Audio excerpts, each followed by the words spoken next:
sejahtera saudari-saudara yang dikasihi dalam Tuhan Yesus Kristus. Kita berjumpa dalam renungan Mekol Gereja Protestan di Indonesia bagian Barat pada saat ini. Saya adalah Pendeta Levi Gembuan dan saat ini saya melayani di GPIB Jemaat Obor Banten, Tangerang Selatan. Sebelum kita masuk dalam renungan kita, mari kita satu di dalam doa, kita memohon bimbingan Roh Kudus. Ya Tuhan, Allah yang kami sembah di dalam Tuhan Yesus Kristus, kami bersyukur atas penyertaan Tuhan Allah dalam seluruh kehidupan kami. Kami boleh bersama-sama berhimpun pada saat ini, itu adalah karena kasih karunia-Mu ya Tuhan. Kami akan bersama-sama merenungkan firman Tuhan. Berkatilah kami dengan pimpinan Roh Kudus yang memberikan kepada kami pengertian atas firman yang kami baca, dengarkan, renungkan, sehingga firman Tuhan dapat kami nyatakan dalam seluruh kehidupan beriman kami. Di dalam nama Tuhan Yesus Kristus kami berdoa. Amin. Pembacaan Alkitab kita pada saat ini diambil dari Injil Matius pasal 6 ayat 13. Dan janganlah membawa kami ke dalam pencobaan, tetapi lepaskanlah kami daripada yang jahat. Karena Engkaulah yang empunya kerajaan dan kuasa dan kemuliaan sampai selama-lamanya.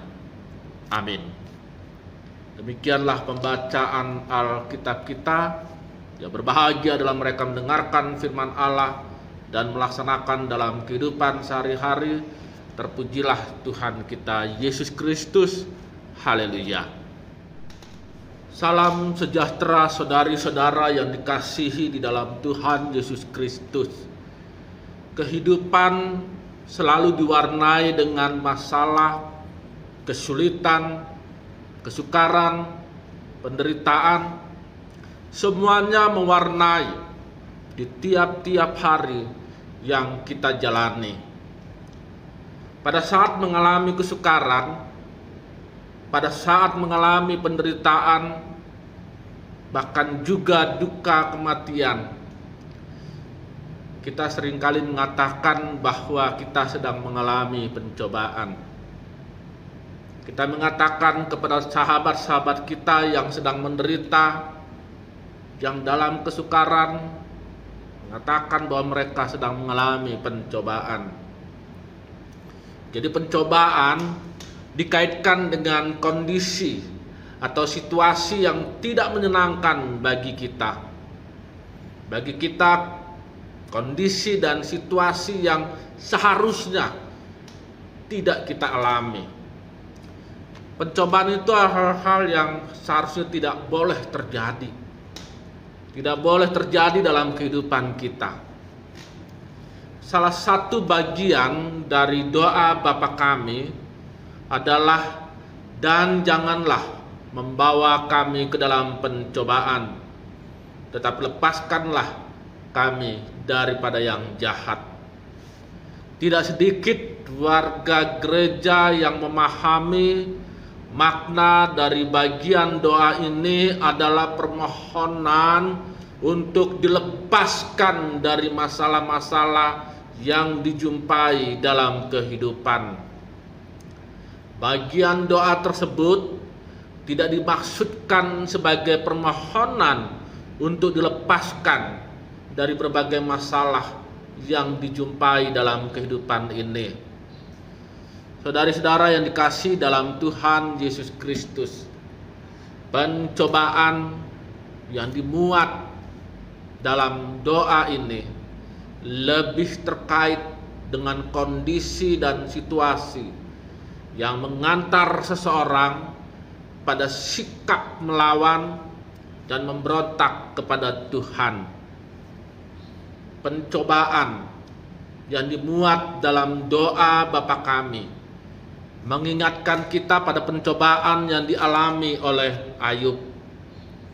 Bagi banyak orang, pencobaan yang dialami oleh Ayub adalah kehilangan seluruh harta kekayaan, kehilangan keluarga, anak-anaknya, mengalami kesehatan yang buruk, hubungan suami istri yang tidak harmonis, sahabat-sahabat yang tidak mempercayainya.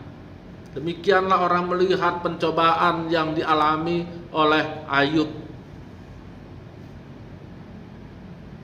Banyak warga gereja yang melupakan bahwa ada keyakinan dari iblis bahwa dengan mengambil semua milik Ayub, maka Ayub tidak akan memiliki rasa takut akan Tuhan. Ayub akan meninggalkan Tuhan jika semua yang dimilikinya diambil. Pencobaan yang dimuat dalam doa Bapa kami mengingatkan juga pada pencobaan yang dialami oleh Tuhan Yesus di padang gurun. Selama berpuasa 40 hari dan 40 malam. Pencobaan yang dialaminya selama di padang gurun bukanlah rasa lapar itu sendiri. Pencobaan yang dialami oleh Tuhan Yesus di padang gurun adalah bujukan dari iblis untuk menggunakan kuasanya, meninggalkan rencana penyelamatan dari Allah untuk manusia, berpaling kepada iblis. Pencobaan yang dimuat dalam doa Bapa kami juga mengingatkan kepada kita semuanya pencobaan yang dialami oleh Tuhan Yesus di Taman Getsemani pada malam Tuhan Yesus ditangkap.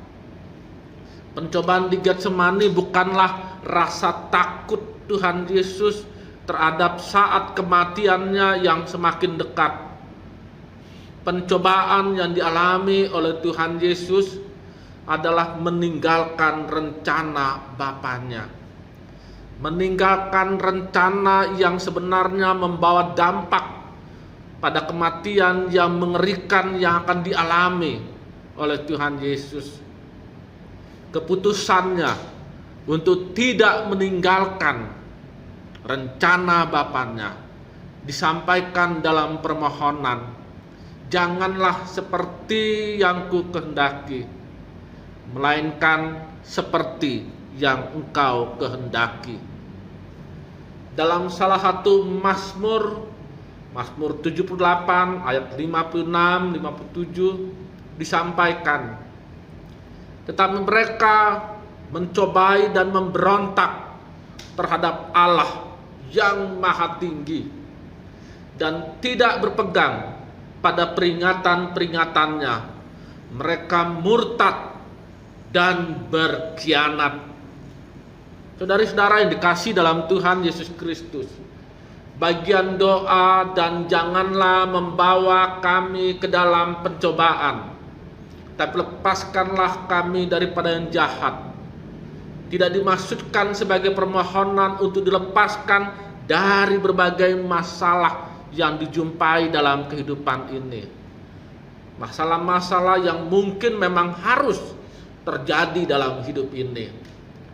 Pencobaan yang dimuat di dalam doa Bapa kami lebih terkait pada sikap dan keputusan seseorang untuk melawan kehendak Tuhan. Melawan kehendak Tuhan merupakan kejahatan. Kenyataan menunjukkan bahwa tidak sedikit dari kita yang pada akhirnya menyikapi masalah-masalah yang terjadi dalam hidup tidak dalam kehendak Tuhan. Kita malah melawan kehendaknya dengan keputusan-keputusan yang kita buat. Sekali lagi, perlawanan terhadap Tuhan merupakan kejahatan.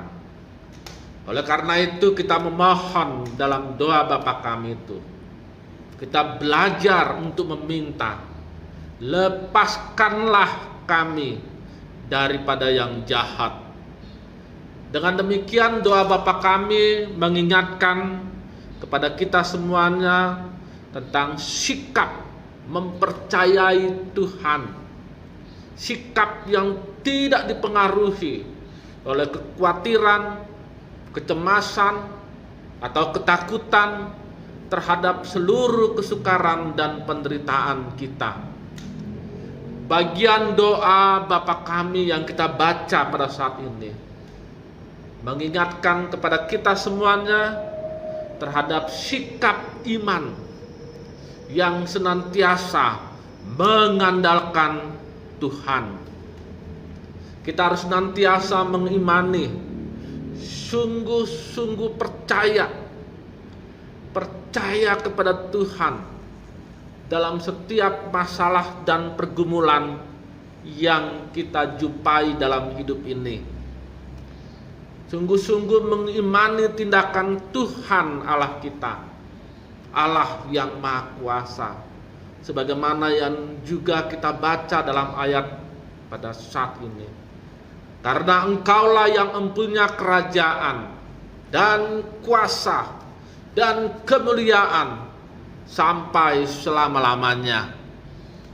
Di tengah-tengah kenaikan kasus COVID-19, bagi kita orang yang beriman, bukan COVID, bukan dampak yang dibawa oleh COVID itu yang menjadi pencobaan kita yang terbesar, melainkan ketika kita bersikap memarahi Tuhan, melainkan ketika kita bersikap melawan Tuhan, bahkan meninggalkan Tuhan, memutuskan untuk meninggalkan Tuhan oleh karena ketidaksabaran, ketidakkuatan kita dalam menghadapi wabah ini. Saudari-saudara yang dikasihi dalam Tuhan Yesus Kristus, tetaplah sungguh-sungguh mengimani tindakan Tuhan Allah yang Maha Kuasa, yang mempunyai kerajaan dan kuasa dan kemuliaan itu. Tuhan Allah yang Maha Kuasa adalah Allah yang senantiasa menyertai kita di dalam setiap pergumulan, dalam setiap penderitaan yang harus kita jalani. Tetap senantiasa berharap kepada Tuhan, jangan biarkan kejahatan untuk meninggalkan Tuhan menguasai pikiran kita. Dengan demikian, marilah sebagai orang beriman kita menatap seluruh penderitaan dan kesukaran itu, dan tetap terus mengingat pada kasih setia Tuhan, dan kita tetap terus mengatakan, sungguh Tuhan senantiasa hadir dalam setiap pergumulan hidup kita. Amin. Marilah kita bersama-sama berdoa. Ya Tuhan Allah yang Maha Kasih, kami mengucap syukur atas penyertaan Tuhan Allah dalam hidup kami. Ketika kami dihadapkan pada berbagai pergumulan, masalah, kesukaran, penderitaan, Engkau hadir dalam hidup kami. Kami bersyukur ya Tuhan atas firman-Mu yang telah mengingatkan kami semua untuk selalu mengandalkan Tuhan, untuk tidak membiarkan diri kami meninggalkan Engkau Tuhan. Tuhan, kami mohon, lengkapilah kami dengan kuasa Roh Kudus yang membuat kami senantiasa hidup dalam iman, pengharapan, kasih kepada Tuhan Allah saja. Kami juga berdoa pada saat ini bagi gereja Tuhan dimanapun, termasuk di Indonesia ini, dan juga bagi jemaat-jemaat gereja Protestan di Indonesia bagian Barat. Berkatilah gerejamu dalam melaksanakan panggilan pengutusan untuk melayani, bersaksi, dan mengembangkan kehidupan persekutuan.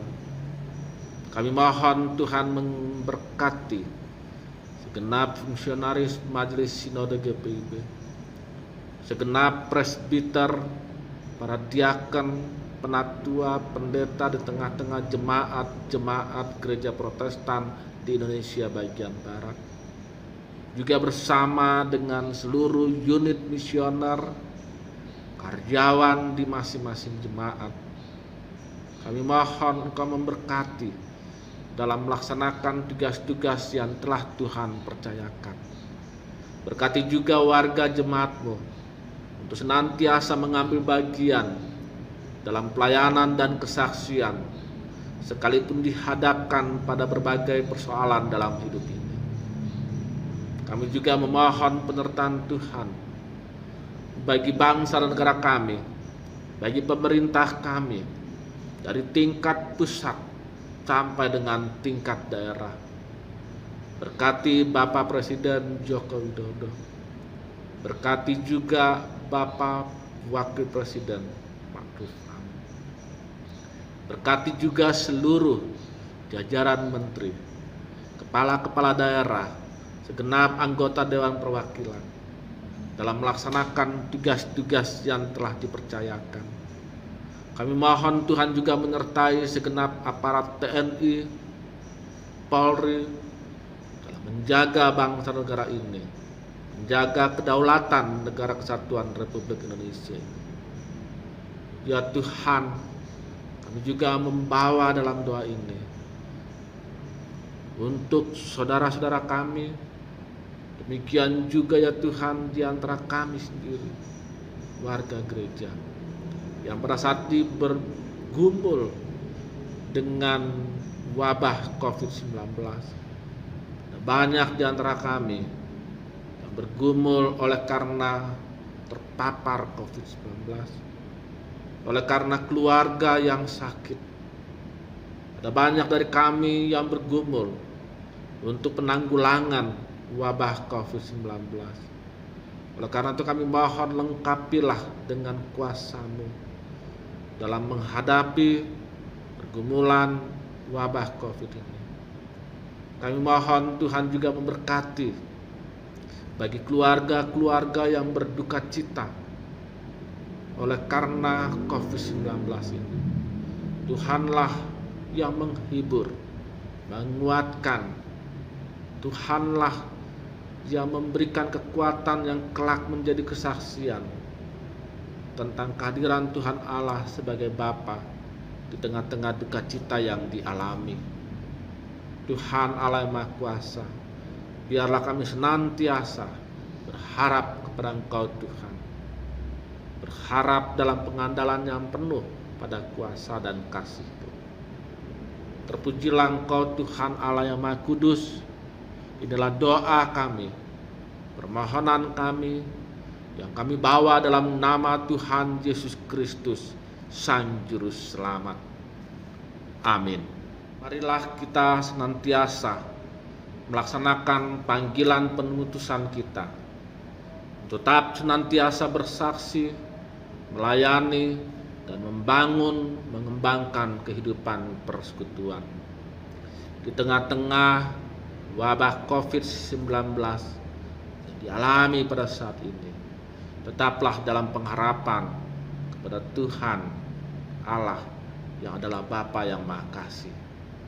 Mari kita tetap terus melaksanakan protokol kesehatan sebagai bentuk pelayanan kita, sebagai bentuk kesaksian kita di tengah-tengah dunia, di tengah-tengah ladang COVID yang dipercayakan kepada kita, di mana kita hadir untuk menyatakan kasih setia Tuhan. Laksanakanlah protokol kesehatan, tetap mencuci tangan, tetap menjaga jarak, dan mengenakan masker ketika kita berada di luar.